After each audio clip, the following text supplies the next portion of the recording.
नहीं बनाई है? बनाइए सर। तो एक से, तो इसके बाद वेक्टर में क्या दिक्कत है? जी सर, लेकिन जो पेपर में आया थोड़े एडवांस क्वेश्चन है ना वो। क्वेश्चन भेजना मुझे, ये अपन क्वेश्चंस कर लेते हैं, देन आप मुझे क्वेश्चंस भेज देना, इसी क्लास में अपन ठीक। लिखते हैं। ठीक है, ओके। देखो, find the value of x y z, x y z d की वैल्यू निकालने बोला है जब वेक्टर इक्वल हो। तो सबसे पहले वेक्टर इक्वल का क्या मतलब होता है? अगर मैं एक वेक्टर चलाऊं ए, राइट, एक वेक्टर चलाऊं बी, ठीक, इसका डायरेक्शन एंड इसका मैग्नीट्यूड, इसका डायरेक्शन और इसका मैग्नीट्यूड बराबर होता है। इसका मतलब ये होता है, समझ आया? ए का डायरेक्शन एंड एक बी का मैग्नीट्यूड दोनों बराबर होंगे। तो इस टाइप के क्वेश्चन सॉल्व कैसे करते हैं? आपका a is equal to b बोला है, राइट, तो x, just give me a second,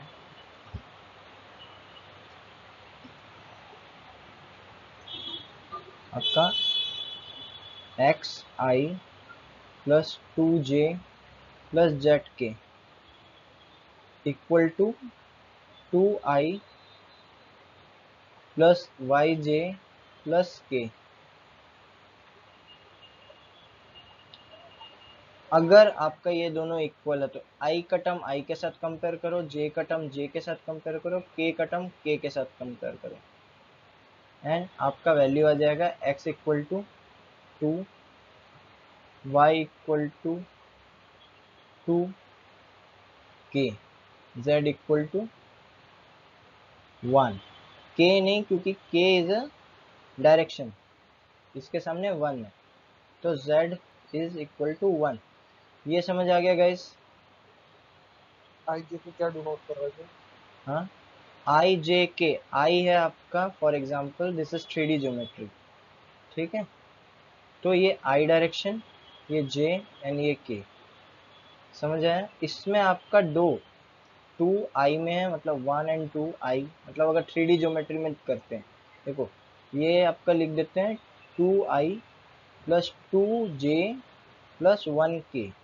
इसका क्या मतलब होता है कि जो वेक्टर है उसमें आई का, आई दो वैल्यू है, जे दो वैल्यू है, के का वन वैल्यू है, मतलब ये लाई करेगा, यहाँ से ऐसा कर लो, अब इससे आगे प्रोजेक्ट कर लो, यहाँ वन, और यहाँ से जो लाइन बनेगी ये 3D में इमेजिन करना, इसको 3D में इमेजिन करना, ठीक है, तो ये इस डायरेक्शन का वेक्टर है।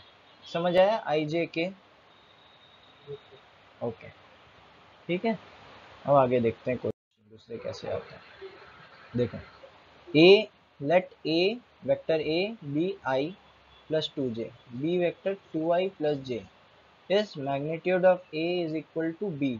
इसको क्या बोलते हैं अपन? मैग्नीट्यूड, ठीक है, जैसे मैट्रिक्स का मैग्नीट्यूड निकालते थे तो डिटर्मिनेंट होता था, समझ आया? रूट का करते थे तो इसी को मॉडुलस बोलते थे, इसमें मैट्रिक्स को भी मैग्नीट्यूड बोलते हैं। Are the vectors a and b equal, ठीक, तो इसको कैसे निकालते हैं अपन? ए अगर आपका दिया हुआ है एक्स, जिस x i plus y j plus z k, तो इस, दिस इज द वेक्टर, इसका मॉडुलस कैसे निकालेंगे या मैग्नीट्यूड कैसे निकालेंगे? Root over, just give me second, somebody is joining I believe, okay, no one is there। इसका अपन x square plus y square plus z square, right, same आपको इसमें कितना दिया हुआ है? A is equals to i plus two j, k का value 0, ठीक, इसमें x is one, y is two, ये समझ आया? सेम अपने को मॉडुलस निकालना है a का, तो क्या हो जाएगा? Root over one, two, one का स्क्वायर प्लस टू का square is equal to root over क्या आ जाएगा? 5। सिमिलरली बी के लिए निकालो, रूट ओवर बी क्या दिया हुआ है? Two i plus j, two i plus j दिया हुआ है, तो two square plus j square 1 square is equals to √5। Just give me a second. √5 समझ आ रहा है? इसका मैग्नीट्यूड मतलब बराबर है, इसका मैग्नीट्यूड बराबर है। मैग्नीट्यूड का क्या मतलब होता है? अगर फोर्स का वेक्टर है, फोर्स का वेक्टर है, फोर्स का वेक्टर है, राइट? वेक्टर मतलब having direction and magnitude, direction and magnitude. तो फोर्स में मैं अगर इस ब्लॉक को इस जगह से धक्का दे रहा हूँ और इस जगह से धक्का दे रहा हूँ, तो 10 न्यूटन में यहाँ से भी लगा सकता हूँ, 10 न्यूटन में यहाँ से भी लगा सकता हूँ, लेकिन इसका असर कुछ अलग होगा, इसका असर अलग होगा। तो मैग्नीट्यूड बोलने का मतलब है इसका बल बराबर है, डायरेक्शन का हमें नहीं पता, ठीक है? तो मैग्नीट्यूड जो क्वेश्चन बोला था, मैग्नीट्यूड निकालना हमने सीखा। दो वेक्टर का मैग्नीट्यूड इक्वल है कि नहीं है, कैसे निकालेंगे, ये सीखा, ठीक है? अब देखते हैं नेक्स्ट क्वेश्चन गाइस। ये क्वेश्चन बोलता है find the unit vector, find the unit vector in the direction of vector a 2i plus 3j plus k, ठीक है? राइट गाइस, अब इसका यूनिट वेक्टर, आप यूनिट वेक्टर को समझने से पहले उसका फॉर्मूला क्या होता है ये देख लो। यूनिट वेक्टर, वेक्टर ऐसा लिखते हैं, तो यूनिट वेक्टर हम ए कैप लगाते हैं, A cap, this is your unit vector, this is your unit vector, this is your vector, ठीक है? अब देखो ये वेक्टर है, ये यूनिट वेक्टर है, दोनों रहते वेक्टर ही है। जब आपका आंसर आता है इसमें भी आई आएगा, जे आएगा, के आएगा, इसमें भी आई आएगा, जे आएगा, के आएगा, ठीक है? अब यूनिट वेक्टर निकालते कैसे ये देख लो। यूनिट वेक्टर कैसे निकालते हैं यश, फॉर्मूला याद है? यस सर, वो ऊपर क्या बताऊं? नीचे तो वो आएगा डिटरमिनेंट देखो इसका, इसको ए मतलब डिटरमिन बता देता हूँ, A vector upon modulus of A, modulus of इसका वेक्टर का। सिंपल। मतलब इसका मतलब क्या होता है बोलने का, देखो मेरा वेक्टर है ए, अब इसको मैंने डिवाइड दे दिया उसके मॉडुलस से, ठीक है? तो हर एक unit vector per unit of the vector का मैग्नीट्यूड, समझ आ रहा है कि आपका टोटल मैग्नीट्यूड कितना आएगा ए का, ए का मैग्नीट्यूड निकाला हमने, ए का मैग्नीट्यूड निकाला, टोटल 14 था, ठीक है? टोटल 14 मतलब आपका फोर्स से इक्वेट करते हैं अपन कि फोर्स, फोर्स आपका समझ लो √14 न्यूटन है, ठीक है?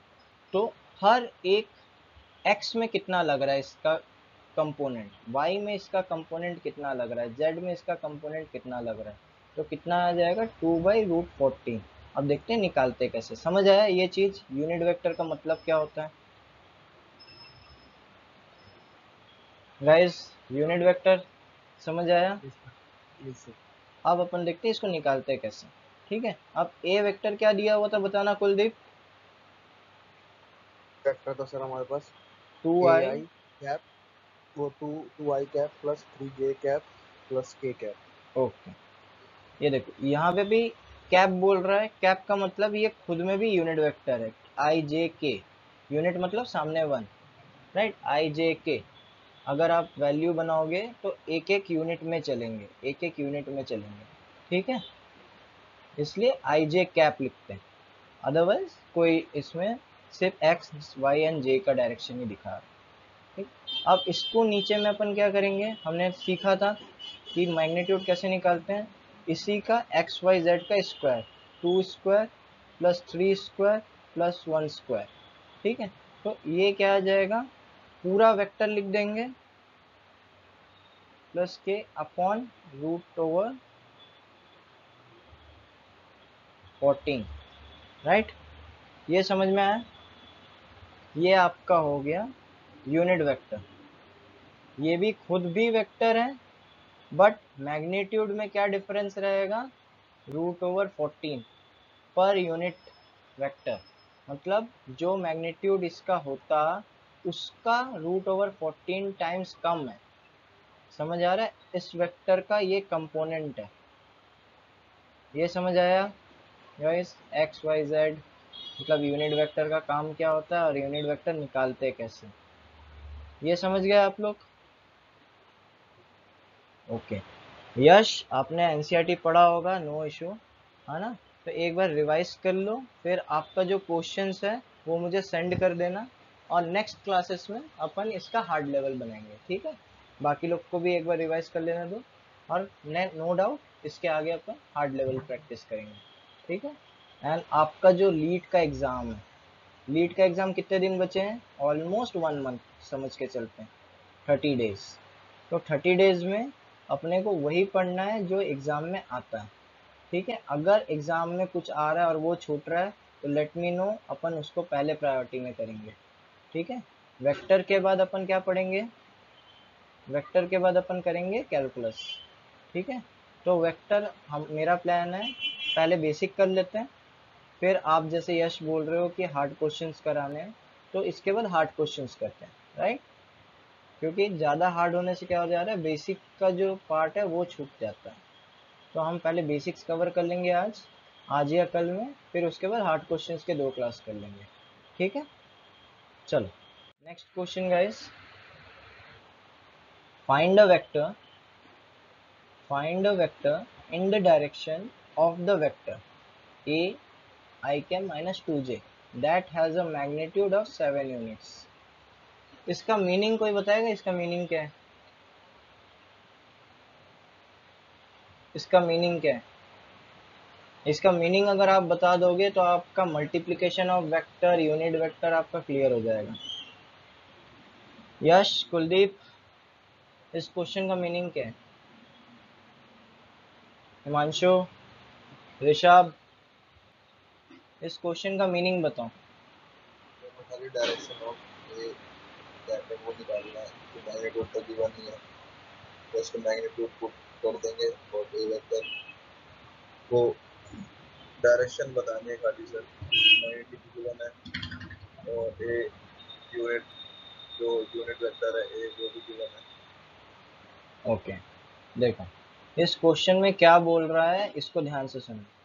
Find a vector in the direction, एक वेक्टर निकालो जो कि उसका डायरेक्शन होगा इस वेक्टर के अकॉर्डिंग, लेकिन मैग्नीट्यूड क्या होगा? अलग होगा, 7 यूनिट्स का होगा, राइट?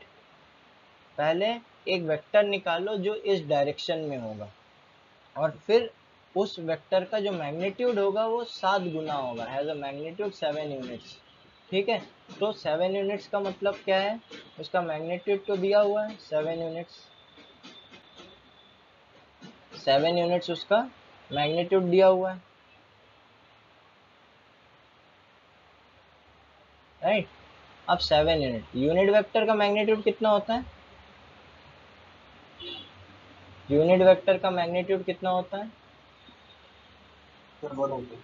राइट, यूनिट वेक्टर का मैग्नीट्यूड 1 होता है। अब ये क्या दिखाएगा मुझे? वो डायरेक्शन ऑफ वेक्टर दिखाएगा जो आपका ऑलरेडी ये है, ai-2j। तो पहले मैं अगर यूनिट वेक्टर निकालूंगा तो मुझे ये डायरेक्शन मिल जाएगी जो इस वेक्टर के डायरेक्शन में रहेगा, और उसका मैग्नीट्यूड 1 होगा। तो मैं क्या करूंगा, वेक्टर बनाने के लिए पहले मैग्नीट्यूड निकालूंगा यूनिट वेक्टर का, ठीक है? और वो वेक्टर निकालूंगा जो ए डायरेक्शन में होगा, तो ए का मैं यूनिट वेक्टर निकाल लूंगा, तो ये इस डायरेक्शन में भी होगा और मैग्नीट्यूड भी 1 होगा। फिर मैं इसमें क्या मल्टीप्लाई कर दूंगा? 7 मल्टीप्लाई कर दूंगा। समझ आ रहा है? ये क्वेश्चन अपन देखते हैं। समझ आ रहा है हिमांशु, ऋषभ? ओके। ओके, इस क्वेश्चन को जल्दी जल्दी आप साथ में बनाओ। a-2j, आपका यूनिट ए कैप कितना आएगा? बताते जाओ आप लोग।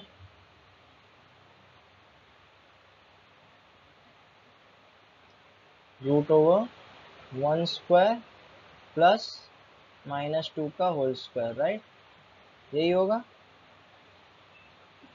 ये आ जाएगा i cap -2j cap upon √5। ये आ जाएगा 1/√5i -2/√5j। ये समझ आया। अब इसमें अपने को क्या करना है, सिंपली a कैप निकल गया था, मतलब मेरा एक वेक्टर है जिसका मैग्नीट्यूड 7a है और इसका डायरेक्शन इसके इक्वल है, राइट। ये अपना हो गया 7 times of √5i -14, 7 to the 14 √5j। ये समझ आया आप लोग को। ओके, तो यूनिट कैप निकाल लो, 7 टाइम्स मल्टीप्लाई कर दो तो उस डायरेक्शन में मिल जाएगा और उसका मैग्नीट्यूड भी मिल जाएगा। Okay, let's see next question. Find the unit vector in the direction of the sum of the vectors a 2i cap plus 2j cap minus 5 and b 2i plus j plus 3। देखो, एक unit vector निकालनी है जो direction होगी किसके, इस vector और इस वेक्टर के सम में। तो एडिशन ऑफ वेक्टर भी सीख जाएंगे इस क्वेश्चन में।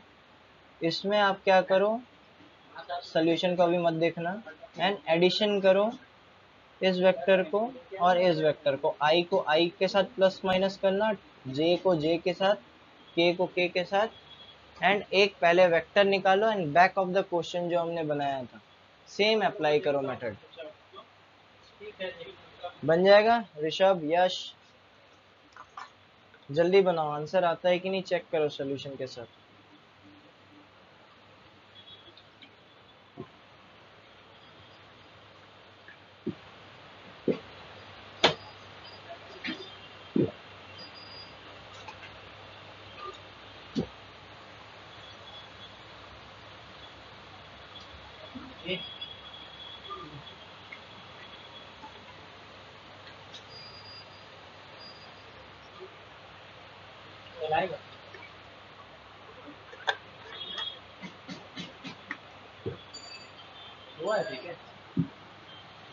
सर हाँ बोलो। विशाल सर मैथ्स नहीं पढ़ाएंगे क्या? हाँ, विशाल सर मैथ्स अभी कंटिन्यू नहीं करेंगे, तो अभिषेक सर ही लेंगे आप लोग का ऑफलाइन क्लास, ठीक है। ऑफलाइन क्लास आपकी अभिषेक सर ही लेंगे और विजेंद्र सर आ गए हैं तो विजेंद्र सर भी ले सकते हैं, ठीक है। और ऑनलाइन में आप लोग को रिवाइज करा दूंगा। तो ऑनलाइन में हम ज़्यादातर क्वेश्चन सॉल्व करेंगे एंड बेसिक रिवाइज करेंगे, ठीक है। तो आपका most of the part of the syllabus cover हो जाएगा, राइट, समझ आ रहा है। ये बना नहीं बना,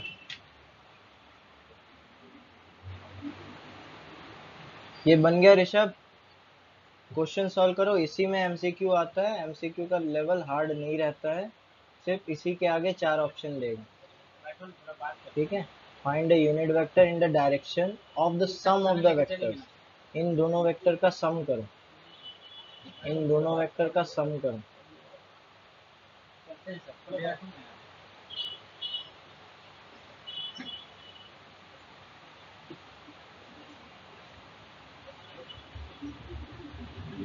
मानशो, ऋषभ, समझ आ रहा है।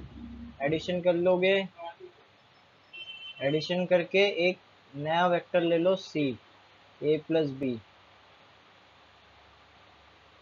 जो कि c ले लो, इसका वैल्यू कितना आएगा। गाइस ये क्वेश्चन बनाओ आप लोग, है ना, सोल्यूशन से मैच करना, लेकिन सोल्यूशन मत देखना, ठीक है। और पिछला क्वेश्चन जैसा बनाया था वैसे ही बनाओ। यश आंसर दो जल्दी, आपने कर रखा है प्लीज, है ना, आपका आंसर आना चाहिए जल्दी। इसको खत्म करते हैं फिर हार्ड क्वेश्चन में भी जाएंगे आज। हम जस्ट कमिंग गाइस, आप लोग ये क्वेश्चन बनाओ, ठीक है।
सर मैथ्स में फिर सिलेबस पूरा कैसे होगा?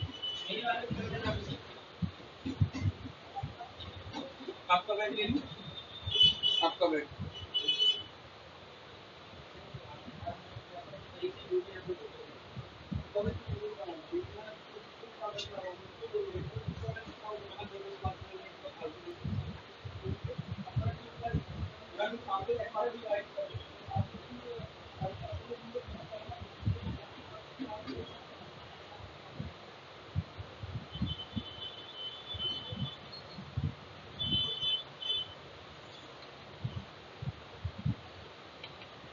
तीन चैप्टर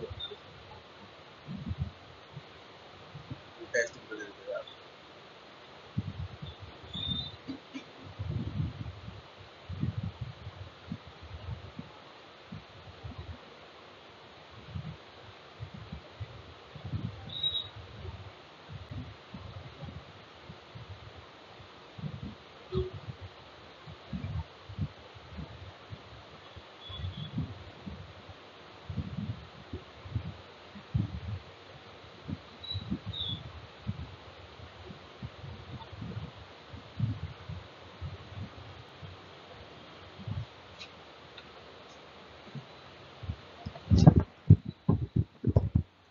क्वेश्चन बना आप लोगों से? गाइस क्वेश्चन बना?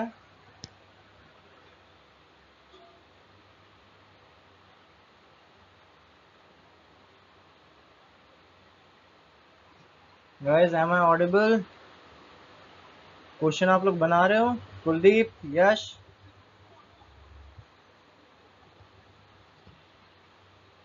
Yes, no? बना क्वेश्चन? नहीं बना? सर एडिशन हो गया, क्या हो गया? एडिशन कर लिया सर। फिर उसके बाद आगे का सेम जो पिछला क्वेश्चन बनाया था वैसे ही बनाना है।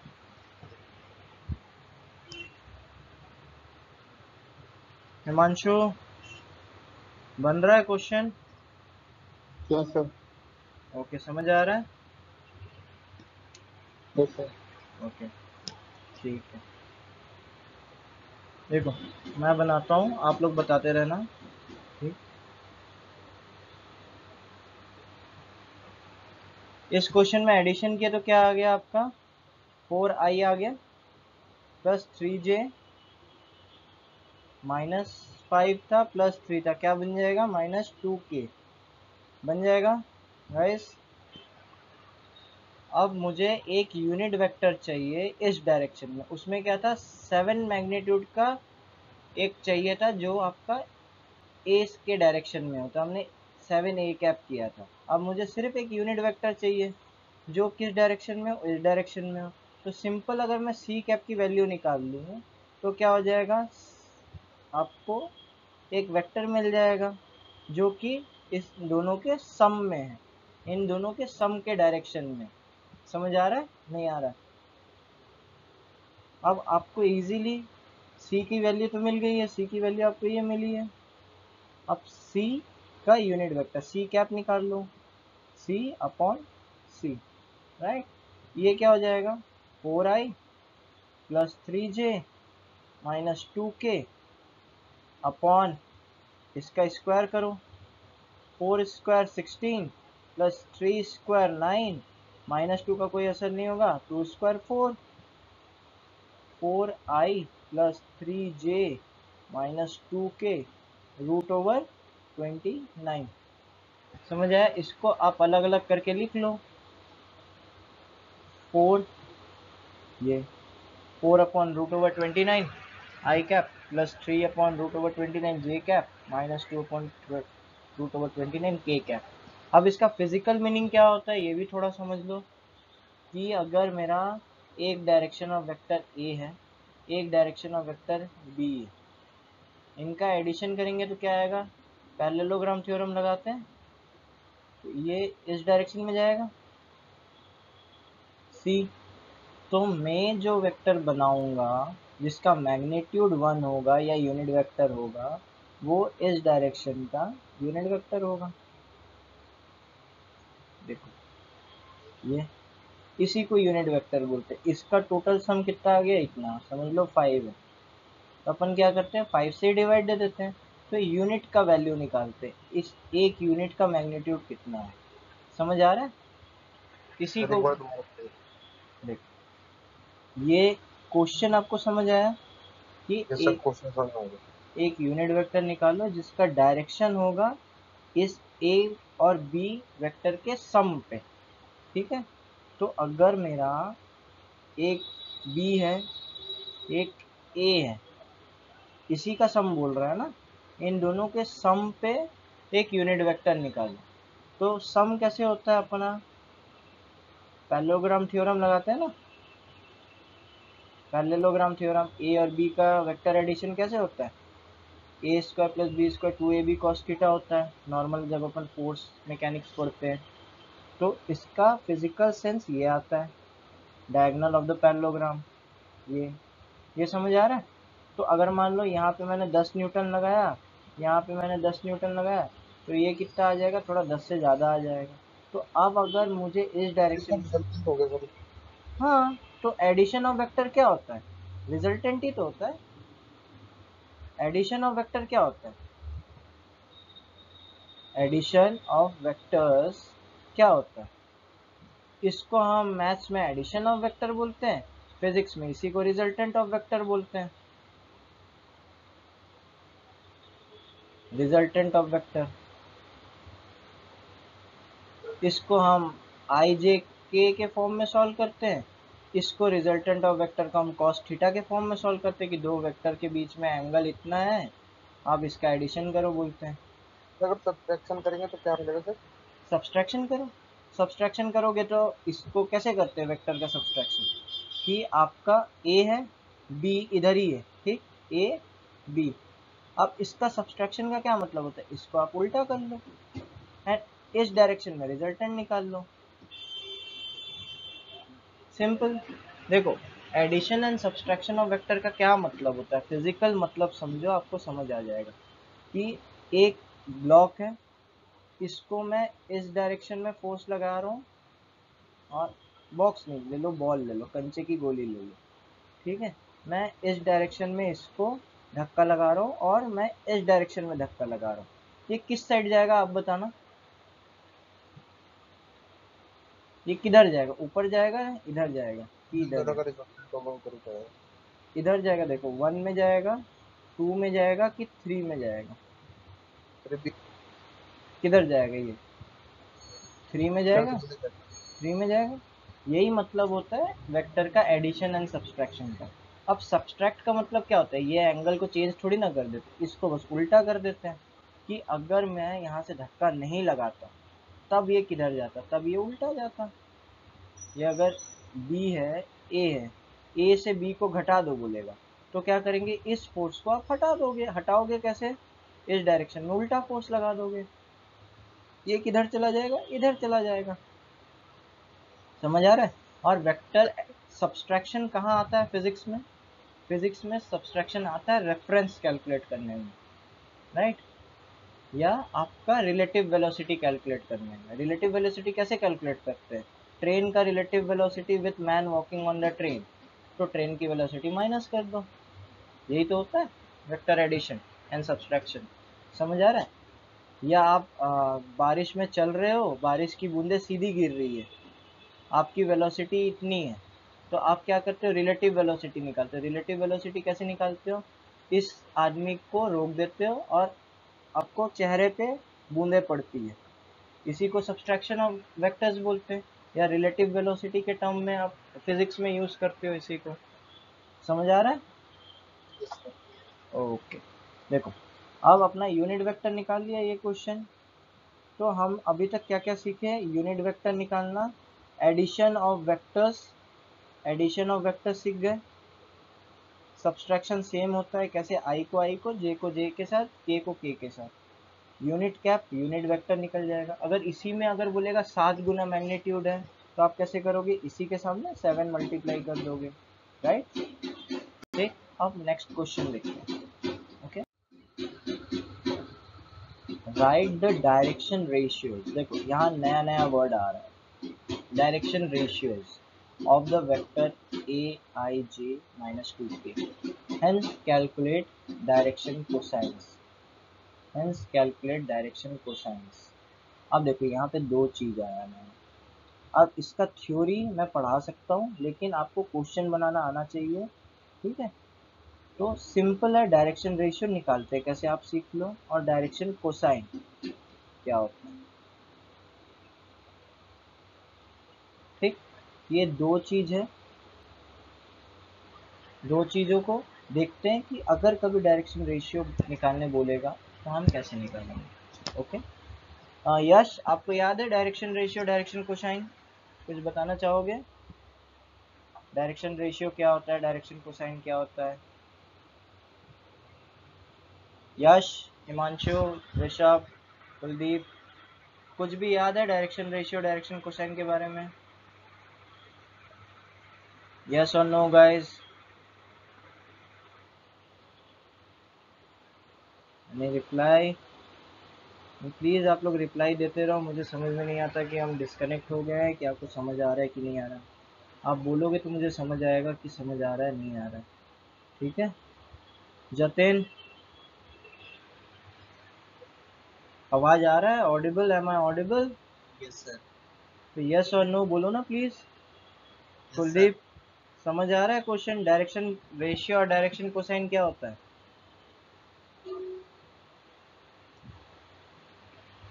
डायरेक्शन रेशियो, यश आपने कर रखा है डायरेक्शन रेशियो, डायरेक्शन कोसाइन, बताओ क्या होता है डायरेक्शन रेशियो?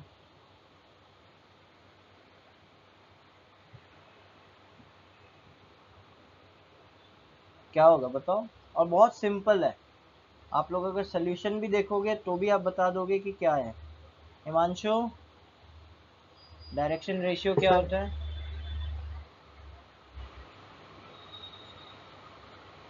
डायरेक्शन रेशियो क्या होता है?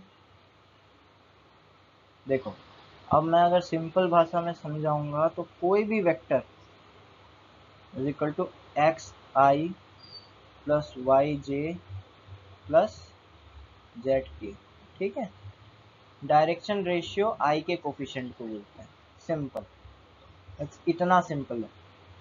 अगर कोई बोले डायरेक्शन रेशियो निकालो तो सिर्फ एक्स वाई एंड जेड, ये आपका डायरेक्शन रेशियो, समझ आ रहा है? ये आपका डायरेक्शन रेशियो है। अब इसमें बताओ, इस क्वेश्चन में डायरेक्शन रेशियो क्या होगा? इस डायरेक्शन आई का 1 हो जाएगा सर 1 1 और माइनस के अंडर रूट में a 1। Square plus B square under root में, फिर दूसरे वाले का लिखेंगे, फिर नीचे अंडर। देखो, सबसे पहले ये डायरेक्शन रेशियो हो गया, समझ आया? अब डायरेक्शन रेशियो के बाद नेक्स्ट क्वेश्चन क्या पूछता है? डायरेक्शन कोसाइन, ठीक है। डायरेक्शन कोसाइन, डायरेक्शन कोसाइन का मतलब क्या होता है कि जो आपने हर एक डायरेक्शन रेशियो निकाला है, एलएमएन वाला, यस, एलएमएन वाला, या अपन सिंपल देखते हैं डायरेक्शन कोसाइन क्या होता है। डायरेक्शन कोसाइन क्या होता है, आपने जो डायरेक्शन रेशियोज निकाले, डायरेक्शन रेशियो, एल लिखो, एम लिखो, एन लिखो, आप अपने हिसाब से लिख सकते हो, ठीक है। लेकिन ये आपका डायरेक्शन कोसाइन क्या होगा, डायरेक्शन रेशियो अपॉन मैग्नीट्यूड, ये समझ आया? डायरेक्शन रेशियो क्या था आपका? 1 1 -2 था। मैग्नीट्यूड आपका क्या आएगा? इस वेक्टर का मैग्नीट्यूड कैसे निकालेंगे अपन? Root over 1 square plus 1 square plus 2 square, minus का कोई फर्क नहीं पड़ता, 1 प्लस 1 प्लस 4 रूट ओवर 6, 6 आएगा, समझ आया? अब यहाँ पे नीचे में अपन लिख देते हैं रूट ओवर 6, रूट ओवर 6। अब इसी चीज को 1 से एक बार डिवाइड दे दो, 1 को दे दो और -2 को दे दो, तो ये डायरेक्शन कोसाइन बन जाएगा, ठीक है। डायरेक्शन कोसाइन मतलब हर एक एक्सिस पे आपका वो प्रोजेक्शन कितना आता है, ठीक है। हर एक एक्सिस पे उसका प्रोजेक्शन कितना आता है। देखो, ए का अगर मैं एक वेक्टर बनाऊं ऐसा, और यहाँ पे पॉइंट है, मतलब 3D में इमेजिन करना है गाइस, ठीक, तो इसका मतलब क्या है, ए पे इतना था, ये इधर था, एंड जेड पे ये वैल्यू यहाँ पे थी, यहाँ।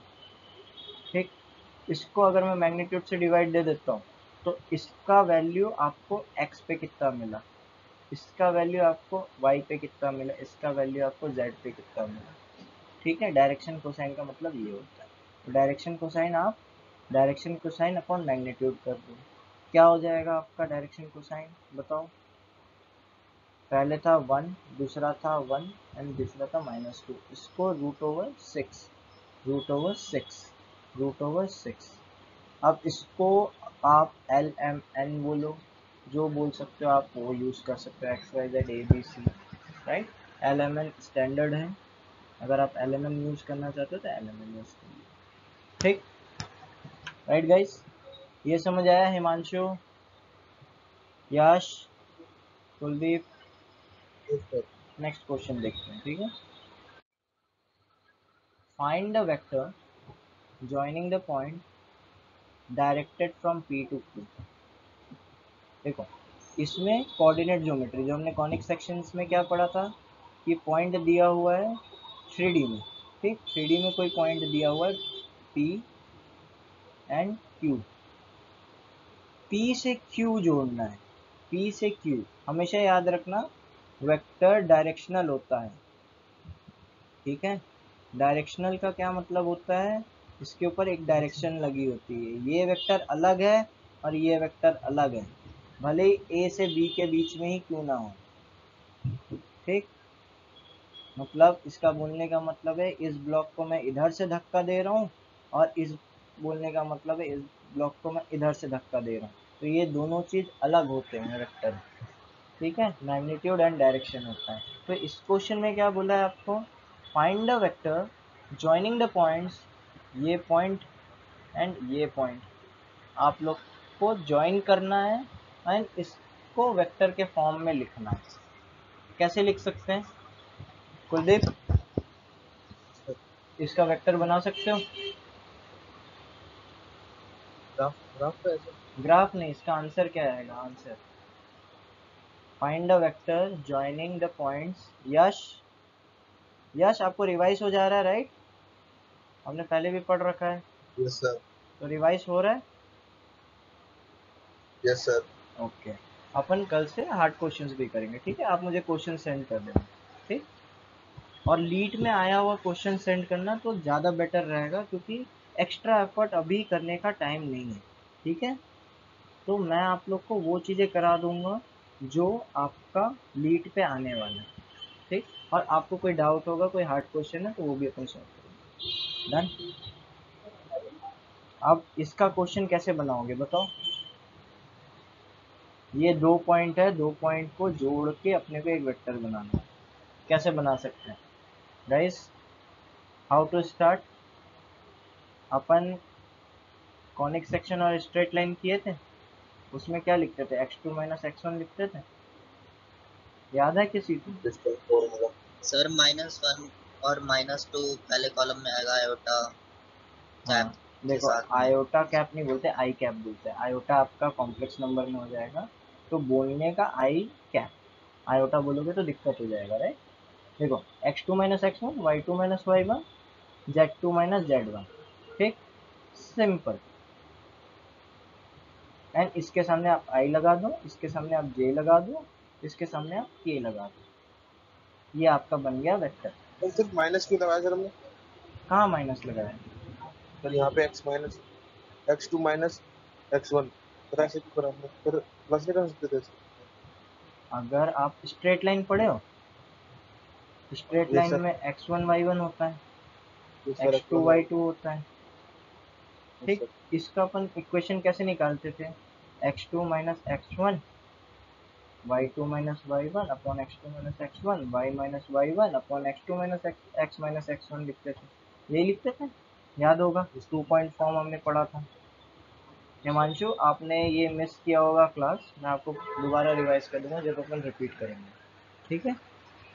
तो अभी अपन x1 y1, इसके जगह में वेक्टर है, वेक्टर में क्या करना है, सेम चीज चलानी है, लेकिन आई कैप जोड़ देना है, y2 - y1 j, समझ आया? अब इसी चीज को आप ले लो, इसको आप ले लो x1 y1 j1, इसको ले लो आप x2 y2 j2। क्यों लिया? ये इसको भी तो x2 ले सकता था, इसको ले सकता था। यहाँ पे देखो कुछ लिखा हुआ है, it is directed from p to q। अगर q टू p बोलता तो आपका x1 कौन सा होता है, ये वाला, x2 कौन सा होता है, p। समझ आया? यहाँ आप गलत कर दोगे, प्लस माइनस में चेंज आ जाएगा।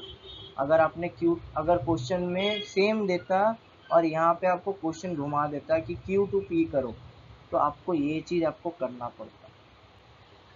ठीक है? जो भी वैल्यूज आएंगे उसको किसको 1 लेना है और किसको 2 लेना है, ये कौन डिसाइड करेगा? आपको क्वेश्चन में देखना पड़ेगा। Is directed from P to Q, right? अब P टू Q बोला है तो P को हमने 1 लिया है, Q को 2 लिया है। अब x2 माइनस x1 कर दो। ये देखो, ये आपका x2 माइनस x1, ये आपका y2 माइनस y1, ये आपका z2 माइनस z1। हिमांशु समझ आ रहा है बेटा? Yes sir. ओके। यश, कुछ नया मिला आपको सीखने? कुलदीप? Yes sir. ठीक है। देखो, वेक्टर जॉइनिंग ये समझ आ गया, दो पॉइंट के जॉइंट्स को अपन कैसे वेक्टर बना सकते हैं। ये निकाल लोगे आप? एक बार निकालो और जल्दी, ये आ रहा है कि नहीं चेक करो। कैलकुलेशंस में मिस्टेक होती है, इसलिए आप लोग मेरे साथ साथ बनाते रहा करो। मुझे टाइम लगता है ये लिखने में, इसलिए मैं डायरेक्ट कट कॉपी पेस्ट करता हूँ। ठीक है? लेकिन आप लोग कॉपी में इन चीज़ों को बनाओ। ठीक है? ज़्यादा हार्ड नहीं है, तुरंत आ जाएगा 1 मिनट। ठीक है? तो गाइस 30 सेकेंड्स क्विक। यहाँ आ रहा है कि Yes, नहीं sir. एक बार? ओके, आ रहा है। हो गया? Yes. Okay, will see next question. अब क्वेश्चन देखो, consider 2 points P and Q with position vector. देखो, ये पोजीशन वेक्टर बोला OP। पोजीशन वेक्टर मतलब समझ आया? O से P, OP, O से P वेक्टर का वैल्यू दिया हुआ है, एंड O से Q, O से Q, O से Q। Find the position vector of a point R which divides the line। R निकालना है एक वेक्टर जो divide the line joining P Q in the ratio 2:1 internally and externally. ठीक है? पहला तो आप अपन इंटरनली सीख लेते हैं, और इंटरनली एक्सटर्नली क्या होता है वो मैं आपको बाद में बताता हूँ। ठीक है? और सेक्शन फॉर्मूला पढ़ा था अपना। यस सर, वही प्लस माइनस वाला सीन है, एक्सटर्नली में माइनस है, इंटरनली में प्लस, वो वाला सीन है। देखो, सबसे पहले स्ट्रेट लाइन, स्ट्रेट लाइन अगर मान लो ये एक स्ट्रेट लाइन है, ठीक है, इसको एक पॉइंट बांट रहा है, इसका नाम ले लो x1, इसका नाम ले लो x2 y2, और ये आपका xy। ठीक? ये बांट रहा है 2:3 के रेशियो, मतलब 3:2 ले लो, ऐसा दिखा है। ठीक? ये क्वेश्चन से अभी रिलेट मत करना। ठीक? 3:2। तो x और y कैसे निकालते थे अपन? 3 टाइम्स ऑफ, मतलब 3 और 2 लिख लो, 3 प्लस 2 अपॉन 3 प्लस 2। y के नीचे यहाँ लिख देते हैं 3 प्लस 2, 3 प्लस 2, ये लिखते थे। और x में x2 और x1, यहाँ पे x2 लिख देते थे, यहाँ x1 लिख देते थे, यहाँ y2 लिख देते थे, यहाँ y1 लिख देते थे। ये याद है? स्ट्रेट लाइन में, स्ट्रेट लाइन में याद है ये चीज? अब इसी को एक्सटर्नली, एक्सटर्नली मतलब क्या होता है? देखो, एक पॉइंट है और एक पॉइंट है। अब इसी को बोलता है कि एक्सटर्नली एक पॉइंट है, एक्सटर्नल एक पॉइंट है। ये अभी भी x1 y1, ये x2 y2, अब ये आपका xy। एक्सटर्नली का मतलब ये होता है कि ये आपका मान लो 2 ले लो, ये आपको 4 ले लो। समझ आया? 4:2। समझ आ रहा है? हिमांशु, आपका स्ट्रेट लाइन नहीं हुआ है, कोई इश्यू नहीं। तो ये समझ आ गया स्ट्रेट लाइन, इंटरनल एक्सटर्नल का मतलब क्या होता है। अब देखते हैं अपन वेक्टर के केस में सेम क्वेश्चन को कैसे बनाते हैं। देखो, सबसे पहला 2 वेक्टर दिया हुआ है और उसको बोला है कि पहले ज्वाइन करो। ये क्वेश्चन आपको समझ आया कि ये क्या बोला है, ओ दिया हुआ है, ओ क्यू दिया हुआ है, पी दिया हुआ है, ओ पी का एक वेक्टर की वैल्यू दी हुई है, कितनी दी हुई है, 3a minus 2b, right. O Q कितना दिया हुआ है, a plus b, a plus b, right. अब इसको क्या करना है, इसको अपने को ज्वाइन करना है, इस पॉइंट से इस पॉइंट को ज्वाइन करना है। अब इसमें एक वेक्टर आएगा r, एक वेक्टर आएगा r, जो find the position vector of a point r which divides the line joining p and q। p and q को रेशियो में तोड़ेगा, p and q को रेशियो में तोड़ेगा 2:1, 2:1। समझ आ रहा है, ये आपका r एक वेक्टर होगा जिसका वेक्टर कहाँ से आएगा, यहाँ से। ये समझ आया किसी को, जैसे ये समझ आ गया, थोड़ा विजिबल थोड़ा प्रॉपर मैं और बना देता हूँ। समझ आ गया तो बोलो, नहीं तो मैं फिर से बना के बताता हूँ। सर आ गया। आ गया, ओके। अब अपन इसको कैसे लिखते हैं, सिंपल क्वेश्चन के हिसाब से देखो कि मुझे r निकालना है, मतलब ओ आर। समझ आया, ओ आर कहाँ का ओ आर, ऐसा ओ आर, ठीक। ओ आर किस रेशियो में तोड़ना है, 2:1, 2:1, 2:1। देखो 2 कहाँ है, यहाँ, 1 कहाँ है, यहाँ। हम क्या पढ़े थे स्ट्रेट लाइन में, इसके लिए इसका लेंगे, इसके लिए इसका लेंगे, याद है। तो देखो 2 के लिए, 2 किस साइड है, p के साइड, तो q का वेक्टर ले लो। q का वेक्टर क्या है, ये a plus i b plus आपका 1, इसके सामने 1 है, एंड 1 के लिए आप किसका वेक्टर ले लोगे, p। सिंपल है, ये p आ गया, ये q आ गया, ये 2q प्लस 1, नीचे 2 plus 1, this simple vector addition. ये क्वेश्चन समझ आया आप लोग को गाइस, ये क्वेश्चन समझ आया। अब इसमें हमने x और y नहीं निकाला, हमने सीधा सीधा वेक्टर निकाल दिया कि यहाँ से OP एक था, यहाँ से OQ एक था, अब इन दोनों को एक पॉइंट बांट रहा था R, ये पॉइंट है R, जो 2 इधर 1 इधर बांट रहा था। तो OR का वेक्टर निकालो, ये क्वेश्चन बोल रहा था OR। तो OR कैसे निकालेंगे, देखो OR निकलेगा कैसे, इसका 2:1, 2 प्लस 1 लिख दो, नीचे 2 प्लस 1 लिख दो, 2 के यहाँ Q का वेक्टर डाल दो और 1 के यहाँ P का वेक्टर डाल दो। समझ आया हिमांशु, यहाँ Q डाला, PQ डाला, अपोजिट चलता है, ठीक है। अगर ये 2 इधर है तो उसके अपोजिट में Q रहेगा, यहाँ पे अगर 1 है तो इसके अपोजिट में P रहेगा। समझ आया आप लोग को। अब इसी को एक्सटर्नली अगर करना है, अगर इसी को एक्सटर्नली करना है, एक्सटर्नली कैसे कर सकते हैं, simple as P 2 - 1,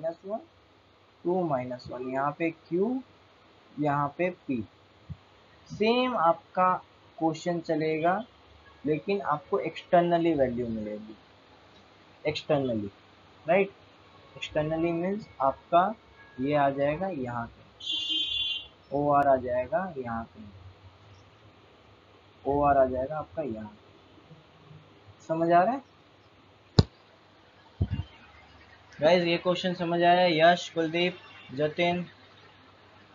next question चले,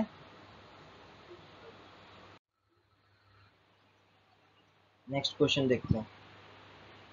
शो दैट, कंप्यूटर का वो कंप्यूटर की क्लास कल होगी, टेस्ट, टेस्ट आपका कौन सा टेस्ट है बता दो, मैं बता दूंगा। कोई टेस्ट मतलब ले लो किसी चीज का, मैथ्स कंप्यूटर का है, किसी का टेस्ट। ठीक है, आज अपना क्या है, फ्राइडे है, यस सर।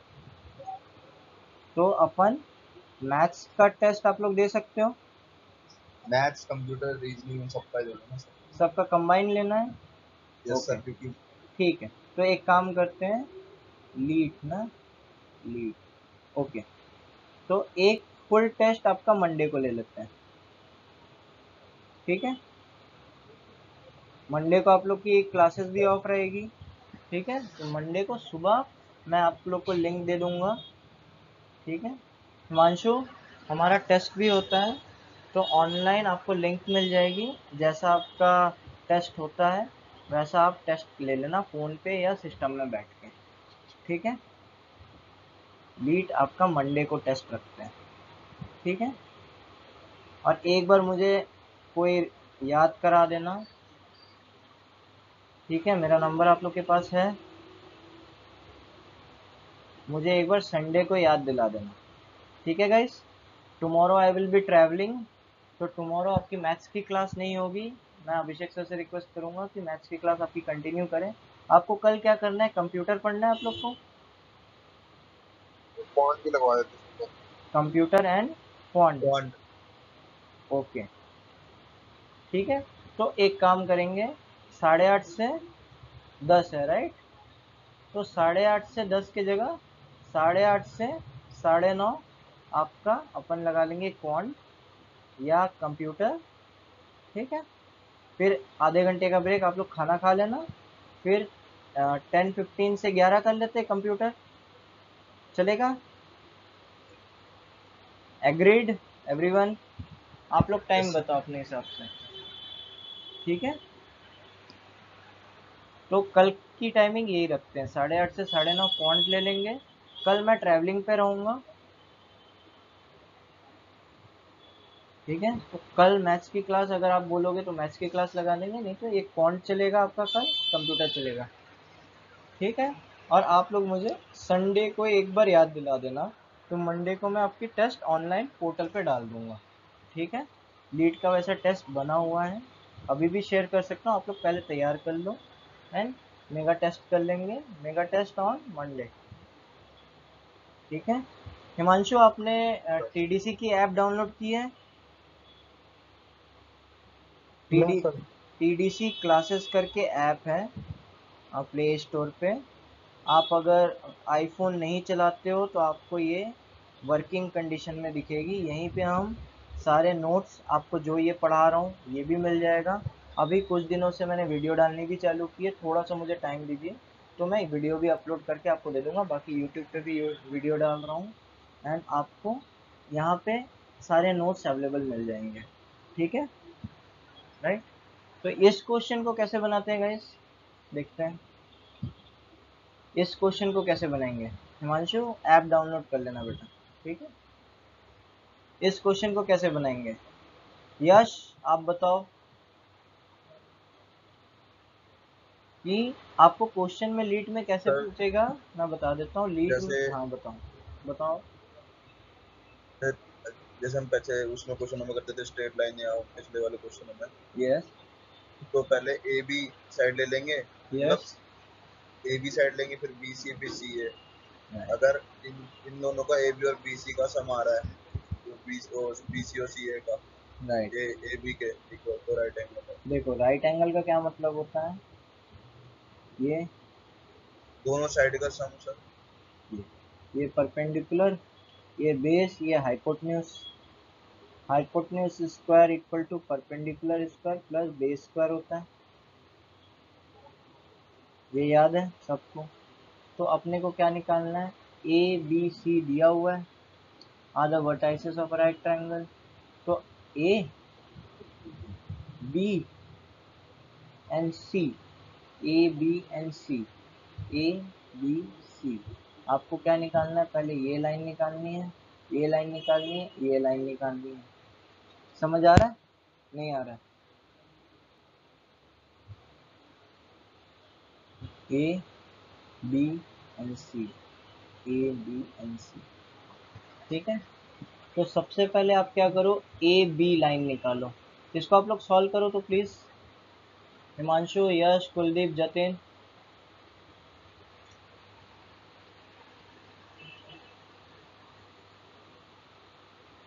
इसको हाँ सर, हम मल्टीप्लाई कर रहे हैं सर। मल्टीप्लाई नहीं करना है, मल्टीप्लाई कहाँ दिख गया आपको, सर ये ए ए बी लिखा हुआ है ना, बस ये एडिशन भी नहीं कर उसको दिख रहा है। मैं बता देता हूँ, रुक जाओ। ये समझ आया करना क्या है, कैसे करना है मैं बताता हूँ। इस सब समझ आया। ठीक है, अब देखो आपको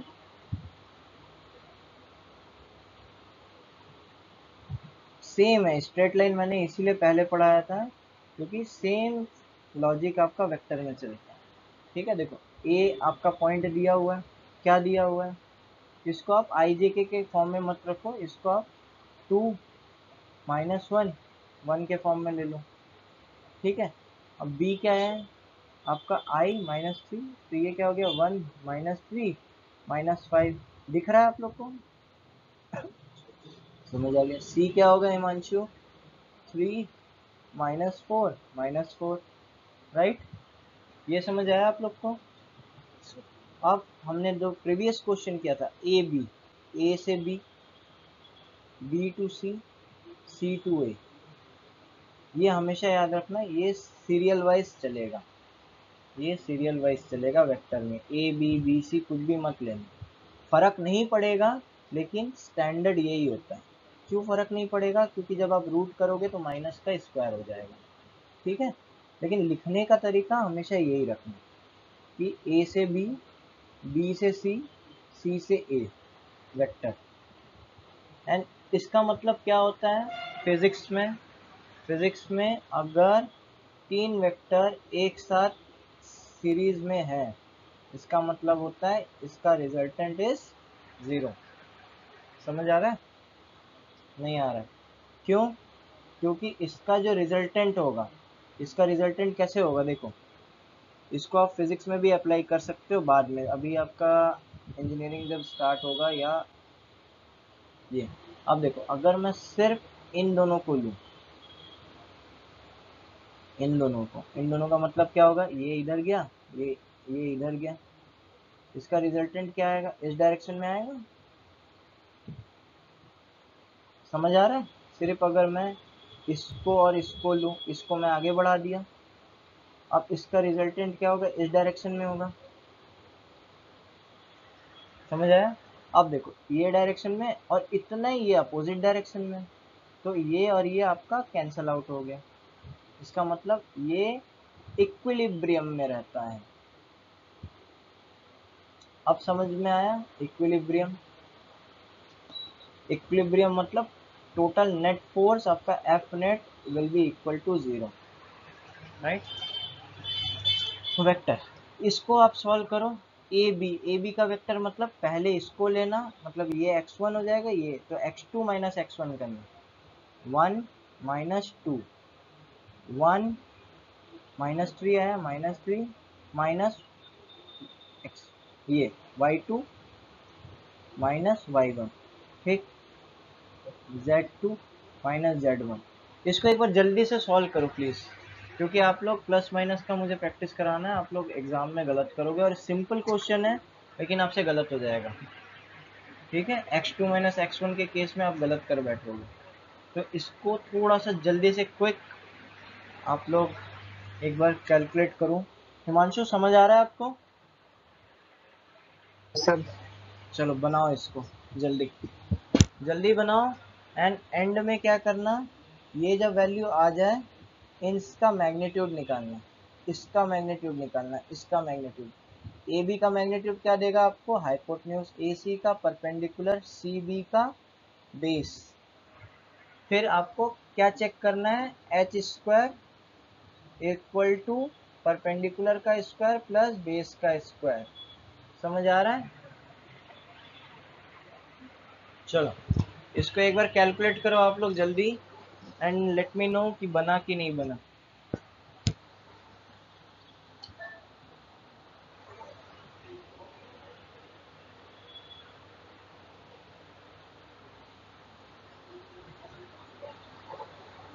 कहीं फंसते हो तो मुझे बताओ, क्विकली सॉल्व करो इसको।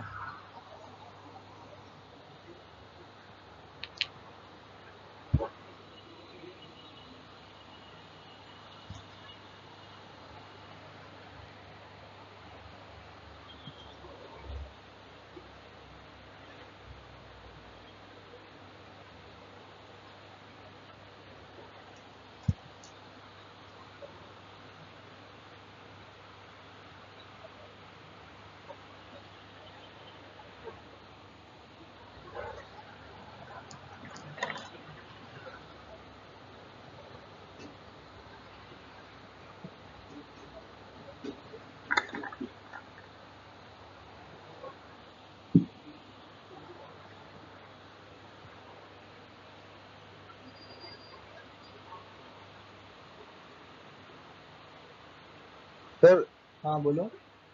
सर रीजनिंग में सर काउंटिंग फिगर भी लगवा देना सर क्लास में। रीजनिंग में काउंटिंग फिगर, ओके तो काउंटिंग फिगर ही कर लेंगे। सर काउंटिंग फिगर चाहिए। ओके। एंड आपका कंप्यूटर, कंप्यूटर में सिलेबस मुझे बता दो तो जो आपका कवर नहीं हुआ है वो भी कवर करा देंगे, ठीक है। सर मैथ में भी करवा देना सिलेबस कवर। मैथ्स में देखो अपन जिस स्पीड से जा रहे हैं उसमें अपन क्या करेंगे कि कितने टाइप के क्वेश्चन होते हैं पहले बेसिक सीख लेते हैं, ठीक है। और उसके बाद क्या होगा कि जब अपन हार्ड क्वेश्चन में आएंगे, मैं बीच में कुछ कुछ हार्ड सर क्वेश्चन अलग से कह रहा हूँ मैं सर, ये हाँ तो चलता रहेगा लेकिन अलग से जो हमारा सिलेबस रह रहा है पुराने वालों का।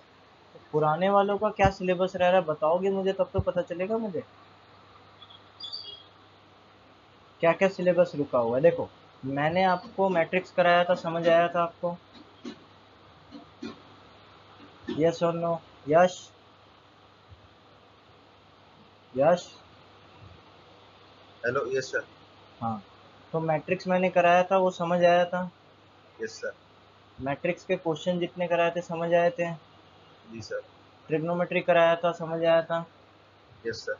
कॉम्प्लेक्स का थोड़ा हार्ड लेवल हो गया था लेकिन कॉम्प्लेक्स भी स्टार्टिंग किए थे, फिर कॉम्प्लेक्स के भी क्वेश्चंस किए थे, ठीक है। तो कॉम्प्लेक्स नंबर हमारा हो गया, ट्रिग्नोमेट्री हो गया, ये हो गया। स्ट्रेट लाइन कॉनिक सेक्शन के क्वेश्चन हमने किए कल, समझ आया था? आप अटेंड किए थे ना? Yes sir. तो क्वेश्चंस आपको बेसिक्स लेवल के तो हो गए पहला, तो इसमें आपका थ्योरेटिकल पोर्शन क्योंकि अभी टाइम कम है तो अपन क्विकली जितना जल्दी अपन क्वेश्चन बनाना है, आपको एग्जाम में क्वेश्चन बनाना है तो क्वेश्चन बनाना आपको आना चाहिए, ठीक है। तो इसके बाद मैं आपका लेवल बढ़ा दूंगा जैसे ही ये कवर होता है। इसके बाद हिमांशु आपका भी वेक्टर चलेगा, वेक्टर के बाद अपन 3-4 दिन वेक्टर खींचेंगे, फिर उसके बाद कैलकुलस कर लेंगे। तो आपका 90% ऑफ द सिलेबस कवर हो जाता है। हिमांशु ने नया ज्वाइन किया है तो हिमांशु आपको फिर से जब इनके रिवाइज चलेगा आपका भी पूरा रिवाइज हो जाएगा, ठीक है। ओके। सर हाँ बोल। डिफरेंशियल इक्वेशन हाँ और कैलकुलस में ही एरिया आता है। अंडर कर्व हाँ और एक और था सर, क्या था बताओ? स्टैटिस्टिक्स। Statistic, okay. स्टैटिस्टिक अभिषेक सर बहुत अच्छा पढ़ाते हैं, ठीक है। तो अगर ऑफलाइन आप लोग को टाइम मिलता है तो ऑफलाइन आप लोग स्टैटिस्टिक विशाल कर। सर ये पढ़ाएंगे। विशाल सर ने अभी डिसकंटिन्यू कर दिया है, ठीक है। तो अभिषेक सर ही आप लोग की क्लासेस लेंगे, विजेंद्र सर लेंगे। ऑनलाइन तो मैं आपकी ले ही रहा हूँ, ठीक है। तो आपका कैलकुलस में आपका differential integration and area under curve. Area under curve में क्या इशू है? एरिया अंडर कर्व में तो इशू नहीं होना चाहिए, जैसे नहीं सर, कोई भी। हुआ नहीं है ना chapter. Okay okay okay, right, understood understood, करवा देंगे, ठीक है। मुझे आप लोग अपना प्रॉब्लम बताओ, मैं अपन पूरा चीज़ सॉल्व कर दूंगा, ठीक है। एरिया अंडर कर्व बहुत इजी है, सिर्फ आपको इक्वेशंस में y की वैल्यू रखनी है, x के टर्म में सॉल्व करनी है, y इंटीग्रेशन ऑफ dx। मैं आपको बता दूंगा ये बहुत इजी टॉपिक है, आपको लग रहा होगा हार्ड है अभी, ठीक है। इंटरसेक्शन क्रॉस सेक्शन दो लाइन दे देता है, ठीक है, दो लाइन दे दिया, इसके अंदर का एरिया निकालो। तो ज़्यादा हार्ड नहीं है, सिंपल है। इस इक्वेशन को यहाँ तक चलाओ, इस इक्वेशन को यहाँ तक चलाओ, इन दोनों एरिया को ऐड कर दो, ठीक है। इस टाइप के क्वेश्चन अपन करेंगे, ठीक। आप मुझे एक बार जो जो पढ़ना है मुझे पर्सनली बता दिया करो, ठीक है। अपन ये क्वेश्चन आपका बना हिमांशु? सर एक डेफिनेट इंटीग्रल में भी लिखा प्रॉपर्टीज रहती सर उसकी। कैलकुलस में सारा पार्ट आ जाएगा, इसीलिए मैं एनसीईआरटी रेफर कर रहा हूँ क्योंकि स्टैंडर्ड सिलेबस आपका कवर हो जाएगा कैलकुलस में, समझ आ रहा है? तो ये सारे डेफिनेट इंटीग्रल, पार्शियल डिफरेंशिएशन, आपका इंटीग्रेशन, इंटीग्रेशन के अलग अलग type, differentiation, area under curve, ये सारा टॉपिक आपका कवर हो जाएगा, ठीक है। ये क्वेश्चन बना कि नहीं ये बताओ पहले।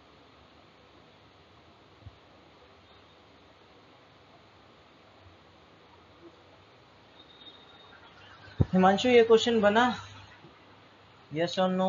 हाँ सर। बन, बन गया, आंसर आ गया?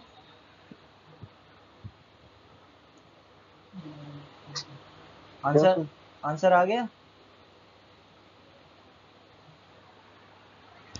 चलो ये क्वेश्चन आप लोग कर लोगे कि मेरे को सॉल्व करके दिखाना पड़ेगा कि आगे बढ़ूं? जल्दी बोलो guys, quick reply, yes no, unmute yourself and tell. Sir हो गया sir.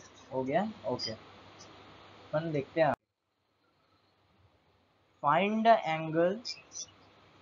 Angle between two vectors. अब देखो एंगल निकालना है दो वेक्टर्स के बीच में जिनका मैग्नीट्यूड दिया हुआ है ये, when a dot b equal to 1।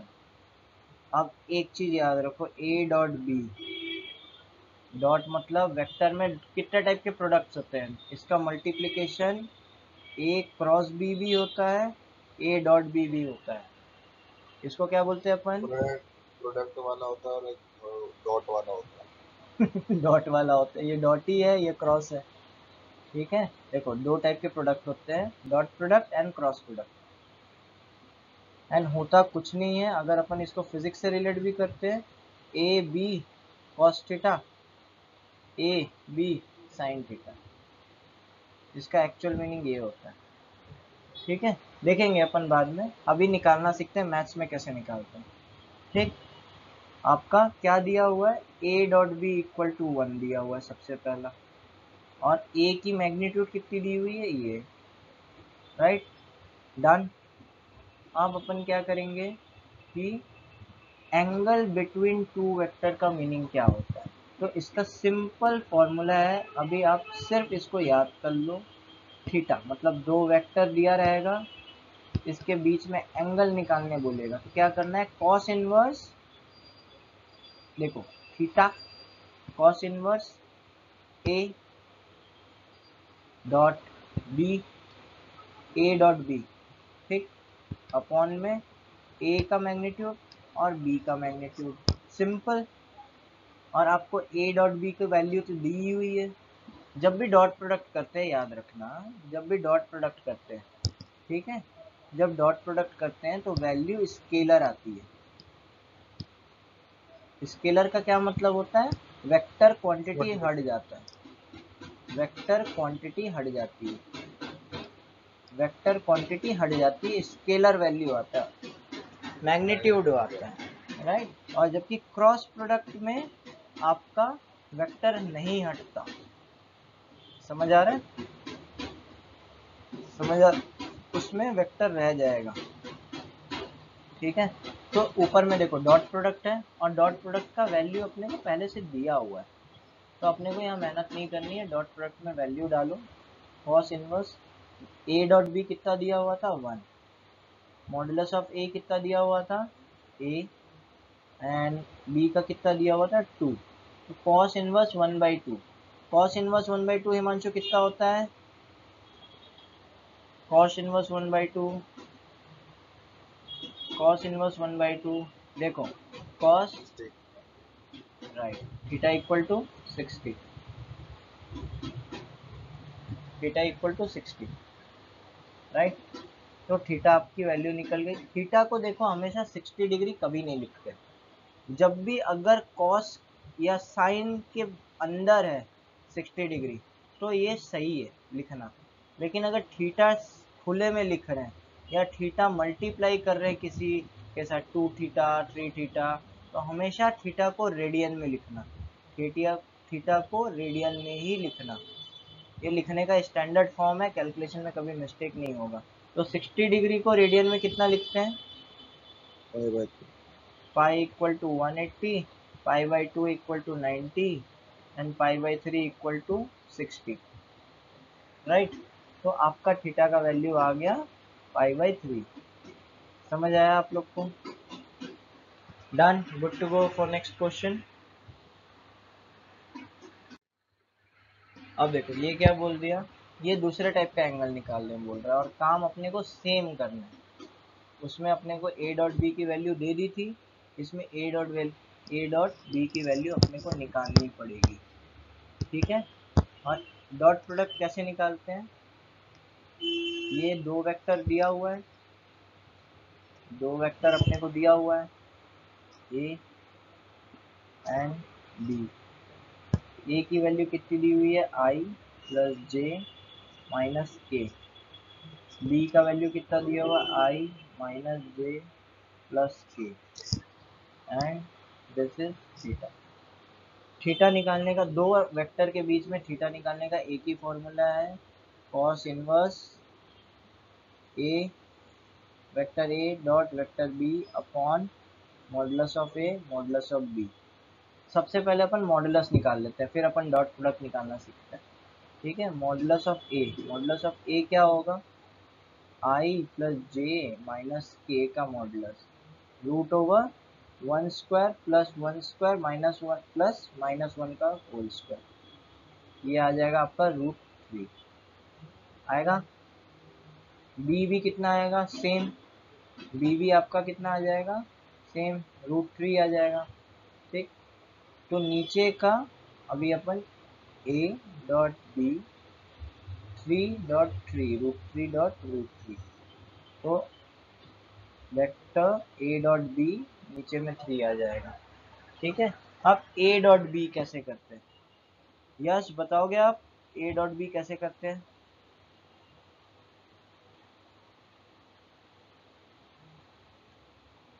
Kuldeep a dot b dot simple product. Basis multiply होगी सर। मैंने सर आई क्लास में वाला के साथ 1, वेक्टर मेरे सर तो आई क्लास में नहीं वाला हुई है ठीक है, उसके साथ कोई दिक्कत मल्टीप्लाई जे वाले के साथ और के वाले के साथ। नहीं। मैं बताते भी जाता हूँ, मैं पूछते भी जाता हूँ, क्योंकि मुझे आपके बारे में पता नहीं है ना कि आपको कितना आता है। तो अगर आपको यही नहीं आएगा और अपन हार्ड क्वेश्चन करेंगे तो आपसे नहीं बनेगा, राइट? ठीक है, तो ये देखो, ये जब मल्टीप्लाई होता है तो कैसे मल्टीप्लाई होता है, जब भी डॉट प्रोडक्ट हो तो हमेशा याद रखना आई को आई के साथ मल्टीप्लाई करना है, जे को जे के साथ मल्टीप्लाई करना है, के को के के साथ मल्टीप्लाई करना है। इतना सिंपल है बस। और क्रॉस प्रोडक्ट में हमेशा याद रखना आई को जे और के साथ मल्टीप्लाई करना है, जे को आई और के साथ मल्टीप्लाई करना है, के को आई एंड जे के साथ मल्टीप्लाई करना है with sign convention. Sign convention मतलब आई के बाद क्या आता है, जे, जे के बाद क्या आता है, के। अगर आई का मल्टीप्लाई जे के साथ करोगे तो पॉजिटिव आएगा, लेकिन जे का मल्टीप्लाई आई के साथ करोगे तो नेगेटिव आ जाएगा। बस इतना याद रखना, जे का के साथ मल्टीप्लाई करोगे तो ये सीरियल वाइज है, मतलब आई जे के वापस वापस आई आ गया। अब जे का के साथ मल्टीप्लाई करोगे पॉजिटिव, के का जे के साथ मल्टीप्लाई करोगे नेगेटिव। ठीक है, ये फंडा याद रखना, आपका क्रॉस प्रोडक्ट डॉट प्रोडक्ट बन जाएगा। और डॉट प्रोडक्ट में क्या होता है, देखो डॉट प्रोडक्ट में आई का मल्टीप्लाई आई के साथ होता है एंड आई वाला टर्म अपन छोड़ देते हैं, आई वाला टर्म छोड़ देते हैं। तो यहाँ क्या है, 1 × 1 1, जे का मैग्नीट्यूड 1, जे का मैग्नीट्यूड -1, 1 × -1 -1, के -1 × +1 -1, इसका वैल्यू कितना आएगा, -1। ये समझ आया कुलदीप, यश, हिमांशु, जतिन? और एक बार दोबारा बताओ। ठीक है,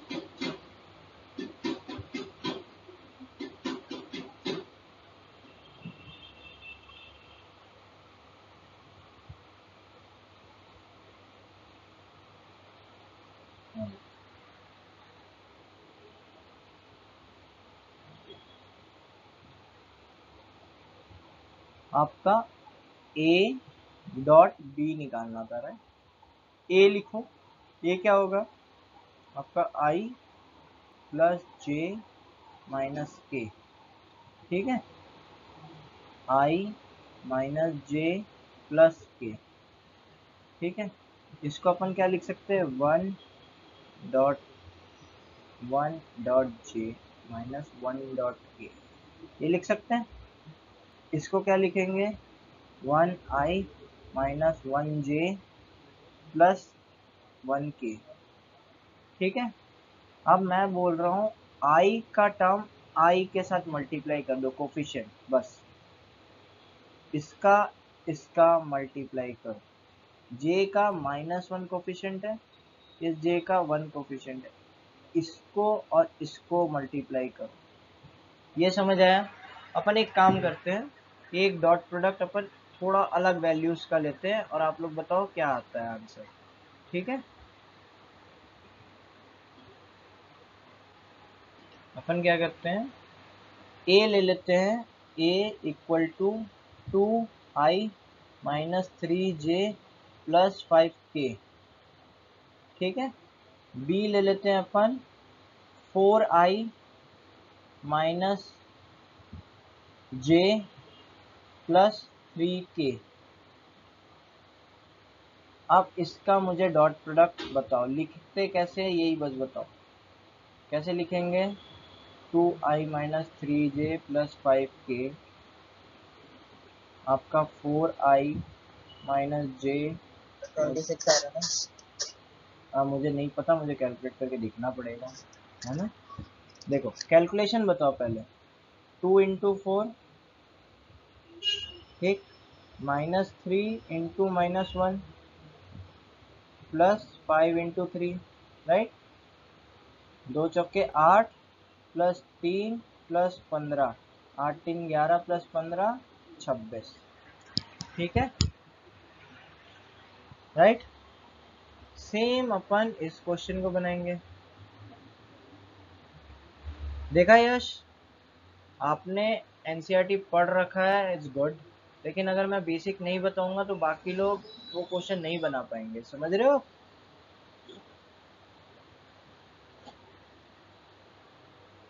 तो बेसिक थोड़ा सा बता के हार्ड लेवल पे जाना इजी होता है, राइट। क्योंकि कॉम्प्लेक्स नंबर में मैंने बेसिक्स थोड़ा स्किप किया था एंड हार्ड हो गया था वो। देखो आपका इसमें थीटा कितना निकल जाएगा, cos theta equal to a dot b upon a b. नीचे कितना आ गया था, 3 आ गया था, ऊपर कितना आ गया, इसके मल्टीप्लाई में 1 इंटू 1 1, 1 इंटू -1 -1, -1 इंटू 1 1, -1। अब ये बताओ, ट्रिग्नोमेट्री आप सबने कर रखा है, हिमांशु आपने नहीं किया है, नो इशू, अगर आप बता पाते हो तो बताओ। कॉस थीटा इक्वल टू -1/3 कितना होगा, और यह किस क्वाड्रेंट में होगा मैं पूछूं तो। कॉस इनवर्स -1/3 ये किस क्वाड्रेंट में लाई करेगा, फर्स्ट में, सेकंड में, थर्ड में, फोर्थ में। देखो -1/3 इसमें सारे पॉजिटिव होते हैं, इसमें सिर्फ साइन पॉजिटिव होगा। somebody joined or left, okay. देखो आप लोग कभी लेफ्ट आउट करते हो ना तो मुझे बता के किया करो, ठीक है। कि आपको कोई कहीं खाने जाना है, कि कोई आ गया है, या घर पे कोई इशू है, तो उस हिसाब से मैं किसी बच्चे को उस हिसाब से पढ़ा रहा हूँ कि उसको समझ है कि नहीं। अगर मेरे पास यश रहेगा तो मैं सिर्फ यश को ये क्वेश्चंस नहीं कराऊंगा, मैं यश को यश के हिसाब से हार्ड क्वेश्चंस कराऊंगा, ठीक है। तो let me know when ever you join, when ever you left, okay. देखो कॉस इनवर्स -1/3, तो कॉस आपका सिर्फ फोर्थ क्वाड्रेंट में पॉजिटिव होता है, तो आपका -1/3 कहीं पे भी हो सकता है। अगर ये -1/2 होता तो ये आपका 60 डिग्री देता, तो आपका एक्चुअल वैल्यू 120 भी हो सकता था। एक्चुअल वैल्यू आपका 180 प्लस 60, 180 प्लस 60 कितना होता है, 180 प्लस 60 240 भी होता आंसर। तो थीटा का वैल्यू आपके ऑप्शंस में जैसा आएगा, अभी तो यहाँ अपन बिना एमसीक्यू के कर रहे हैं, तो थीटा का वैल्यू जितना आएगा उस हिसाब से आप वैल्यू डिसाइड करें, ठीक है। थीटा अगर -1/2 होता, -1/3 के जगह में, तो ये आपका 60 डिग्री को क्या क्या लिख सकते थे अपन, 120 डिग्री भी लिख सकते थे क्योंकि माइनस है, एंड 180 प्लस 60 240 भी लिख सकते थे, राइट। समझ आ रहा है गाइस, गेटिंग माई पॉइंट, समझ आया। सर उसमें सर फिर से बता देना सर, 60 को 120 क्यों लिखते सर। देखो ये ट्रिग्नोमेट्री का पार्ट है, यहाँ ध्यान से देखना, ठीक है। ये आपका 60, नॉर्मल 60 फर्स्ट क्वाड्रेंट में होता है, समझ आया। यस अब सर। ये 1/2 मतलब बेस अपॉन हाइपोटेन्यूज। अगर मैं लिखूं cos थीटा इक्वल टू 1/2, इसका मतलब क्या होता है, बेस 1 है ऊपर 2 है, ये समझ आ गया। अब यस इसी सर। को मैं बोलूँगा -1/2, -1/2। तो -1/2 मतलब क्या होगा सॉरी, माइनस मतलब माइनस एक्स ले लो, -1, -1 और 2 ये ले सकते हैं एक ऑप्शन, -1 इधर ले लो एंड एक 2 इधर ले लो, या क्या कर सकते हैं, एक ट्रायंगल अपन इधर बना सकते हैं सेम, -1 बेस और हाइपोटेन्यूज 2, हाइपोटेन्यूज हमेशा पॉजिटिव रहेगा, समझ आया। तो अब इसमें 60 डिग्री आप इसको बोल सकते हो 60 डिग्री, या इसको बोल सकते हो 60 डिग्री, लेकिन वैल्यू कहाँ से आ सकती है, यहाँ से, समझ आया। तो निकलेगा ये 60 डिग्री की वैल्यू निकलेगा, लेकिन ये एक्चुअली क्या रहेगा, cos 120, ठीक है। तो cos 120 equal to minus of cos 60, minus क्यों लिखा, समझ आया, क्योंकि मैं अगर cos 60 लेता तो ये +1/2 होता, लेकिन एक्चुअल में क्या आ रही है वैल्यू, -1/2 आ रही है। अगर मैं cos 60 लिखता, cos 60 तो 1/2 होती है, cos 60 मेरी 1/2 होती है, और cos 120 की वैल्यू कितनी आ रही है, -1/2 आ रही है, यहाँ से देखो -1/2, समझ यस आया। सर। यस। तो इसको मैच करने के लिए हम क्या लिख देते हैं, माइनस ऑफ cos 60, समझ आया।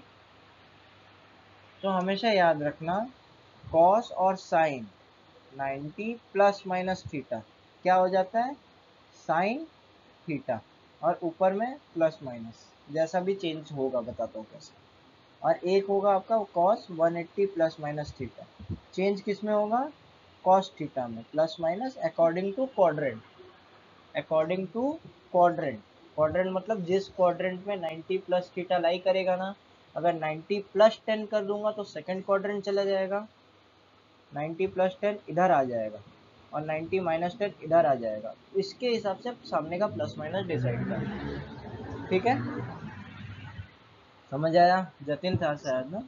Yes sir. Okay, question number 15 देखते हैं और आज का क्लास यहीं एंड करते हैं, ठीक।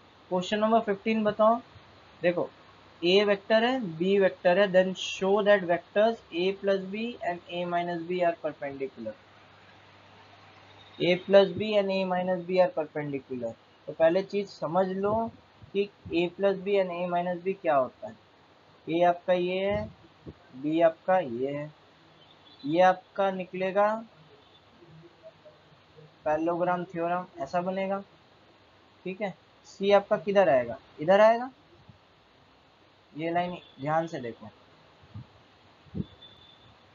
ठीक, ये ए ये बी, ए माइनस बी क्या बोला था मैंने कि इसी को अपन उल्टा कर देंगे, तो जब यहाँ से पैरेललोग्राम थ्योरम बनाओगे तो कैसे बनेगा, यही चीज यहाँ एक्सटेंड होगी, और ये चीज कहाँ आएगा, यहाँ, समझ आ रहा है। Yes sir. अब वो पूछ रहा है कि ये दोनों आपका 90 डिग्री है कि नहीं है, मतलब ये वेक्टर और ये वेक्टर 90 डिग्री है कि नहीं है। तो 90 डिग्री जब भी होता है तो आपका डॉट प्रोडक्ट, मतलब डॉट प्रोडक्ट मतलब एक वेक्टर ए है एक वेक्टर बी है, तो अगर ये 90 डिग्री है तो डॉट प्रोडक्ट आपका 0 आता है, समझ आया। क्यों, क्योंकि डॉट प्रोडक्ट बोलता है कि मुझे साथ साथ में मल्टीप्लाई करो तभी मैं आपको आंसर दूंगा, ठीक है। वेक्टर अगर सेम लाइन पे है तभी अपन आई को आई के साथ करते हैं, जे को जे के साथ करते हैं, के को के के साथ करते हैं, समझ आ रहा है।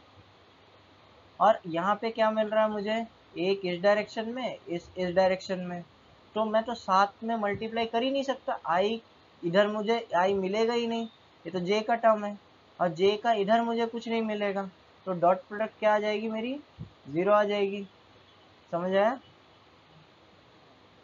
समझ आ रहा है। Yes sir.